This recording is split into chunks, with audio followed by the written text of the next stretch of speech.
great pleasure to see all of you here tonight, and also a great pleasure to award this honorable mention to the team at Radio-Canada's Enquete for their powerful documentary, Recycling's Dirty Secrets. This is a wonderfully crafted television story, meticulously researched, intelligently and creatively scripted and edited, with stunning visual images and sound.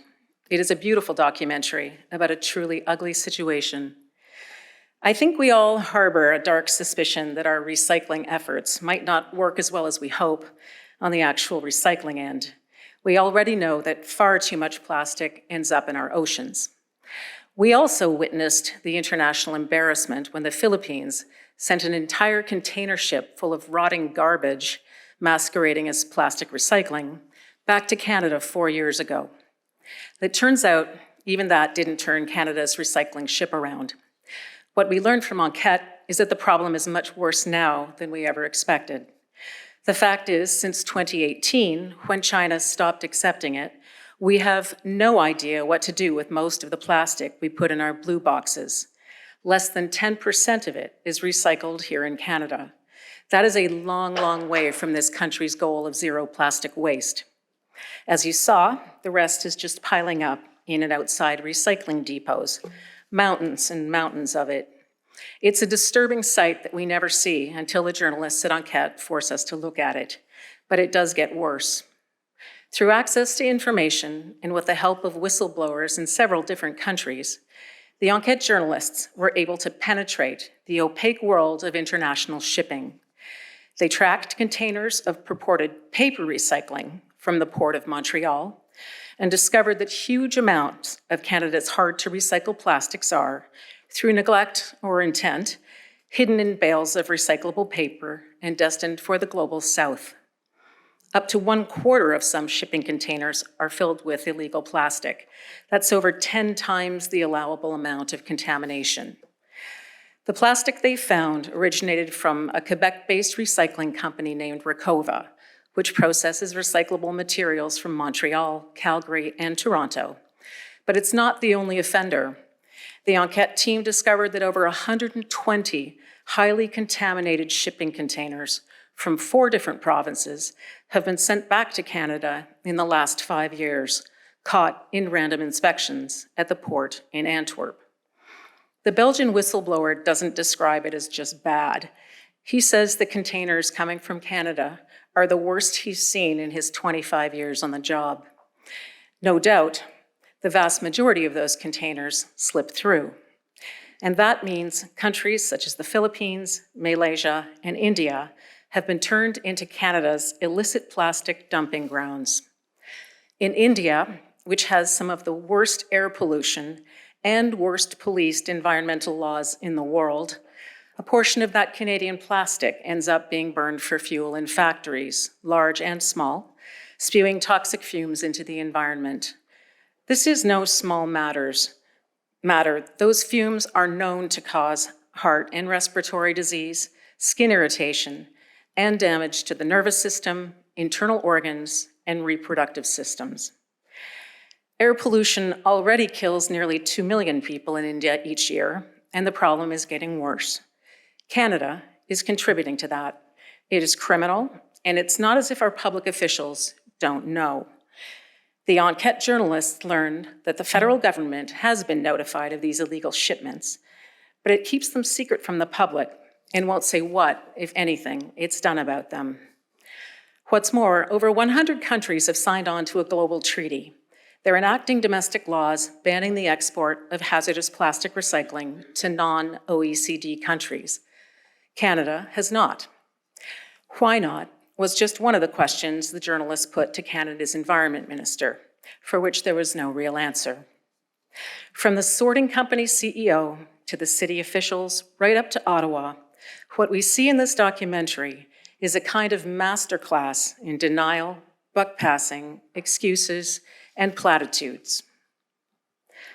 But for the viewer, Recycling's Dirty Secrets runs deeper than that, because there's no denying it.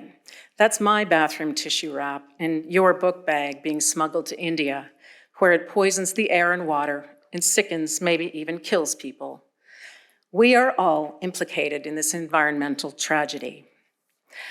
And let's be clear, we would never allow anyone to burn our plastic waste here in this country.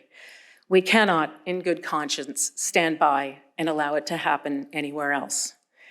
Thankfully, there is an upside.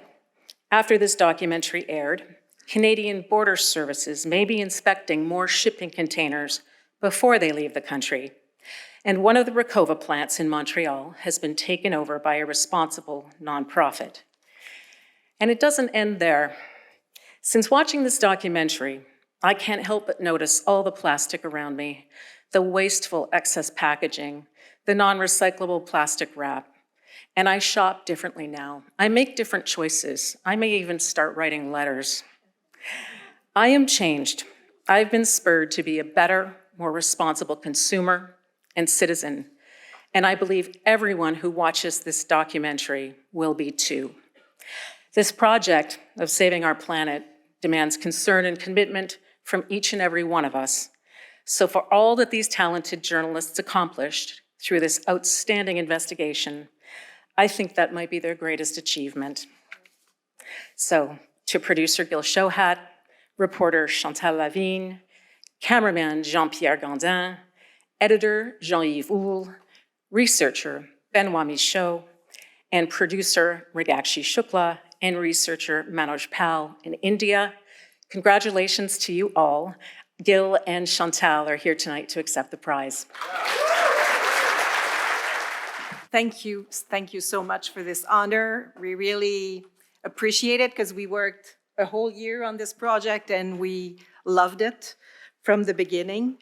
We were told to tell a little bit, to give it a bit more details about the whole process, how we managed to follow that trail and also kind of really break this opaque chain. And really, the first question we had when we started was really simple. It was, what is going on with our plastic? It was not like a general, like a tip or anything. We just said, what's going on? Are we still exporting our plastic? Because, there had been stories of our plastic ending up on the shores, as Bonnie said, in Philippines and Malaysia and Indonesia. But we were reading that populations were getting upset and these countries started sending their trash back, and then that the international trade in plastic had essentially halted.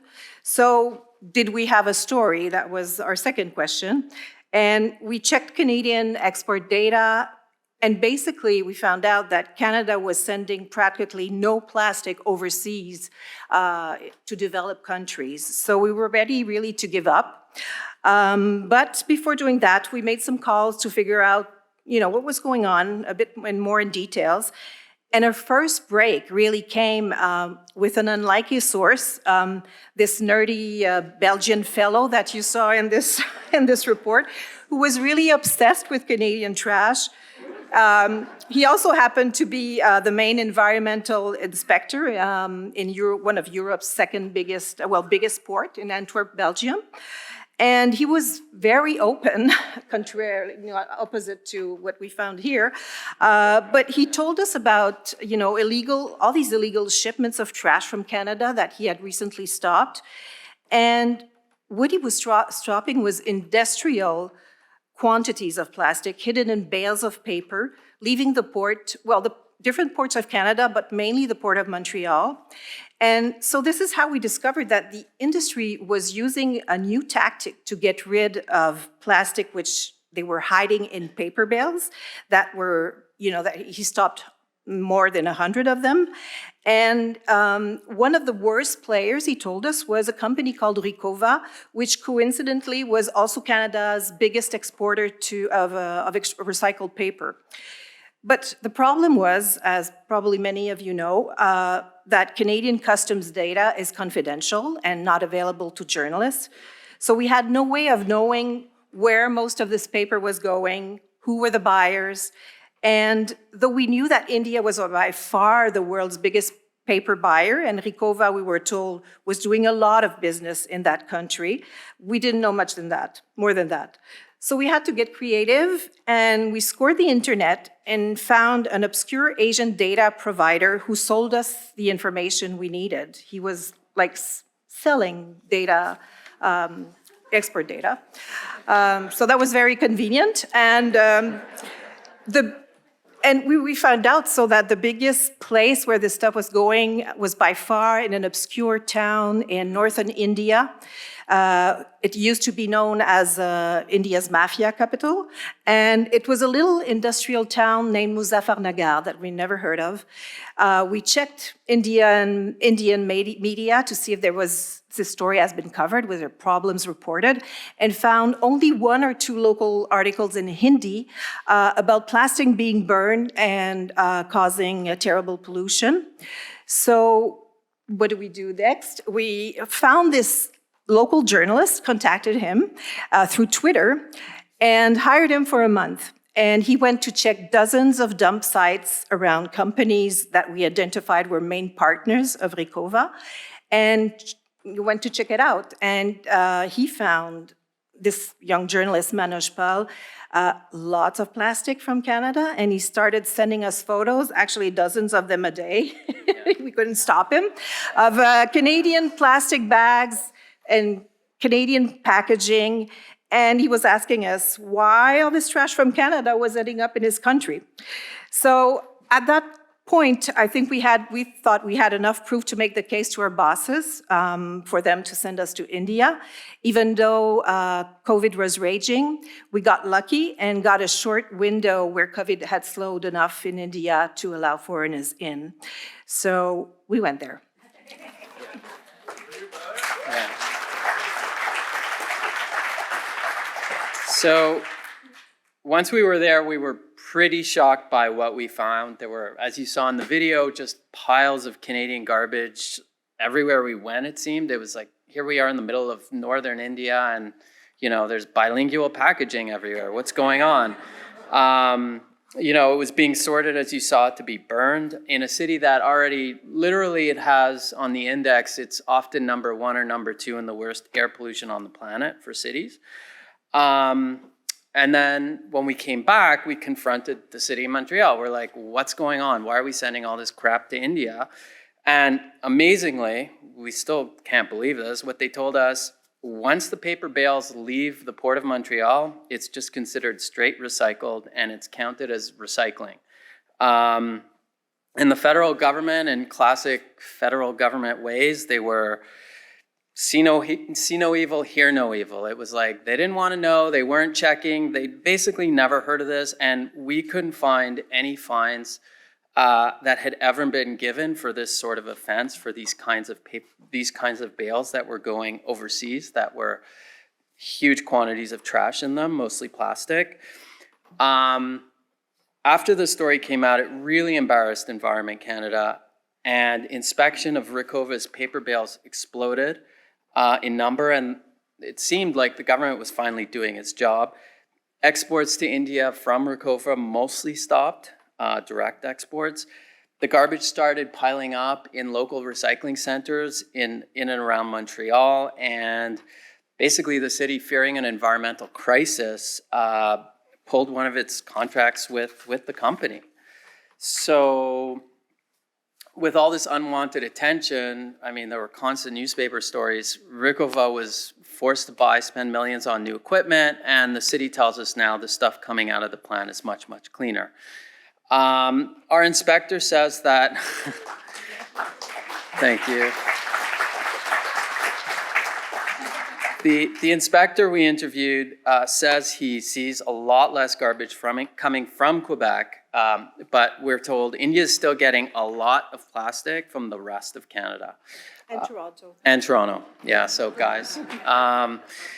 So it's a bit of a game of whack-a-mole, unfortunately, and a recent study by a global consortium of NGOs says that there may be twice as much plastic as we think going to the global south from Western countries, hidden in things like clothing bins, clothing bales, paper bales, all kinds of other things where it's sort of laundered through. And I think Bonnie mentioned a couple of names. Let me just reiterate them because they did such a terrific job. The young and eager journalists we worked with, in that Indian town, Muzaffarnagar, Manoj Pal, the fantastic producer-translator we hired, Mrigakshi Shukla, and our amazing cameraman, Jean-Pierre Gandin, and editor, Jean-Yves Boule. Thank you.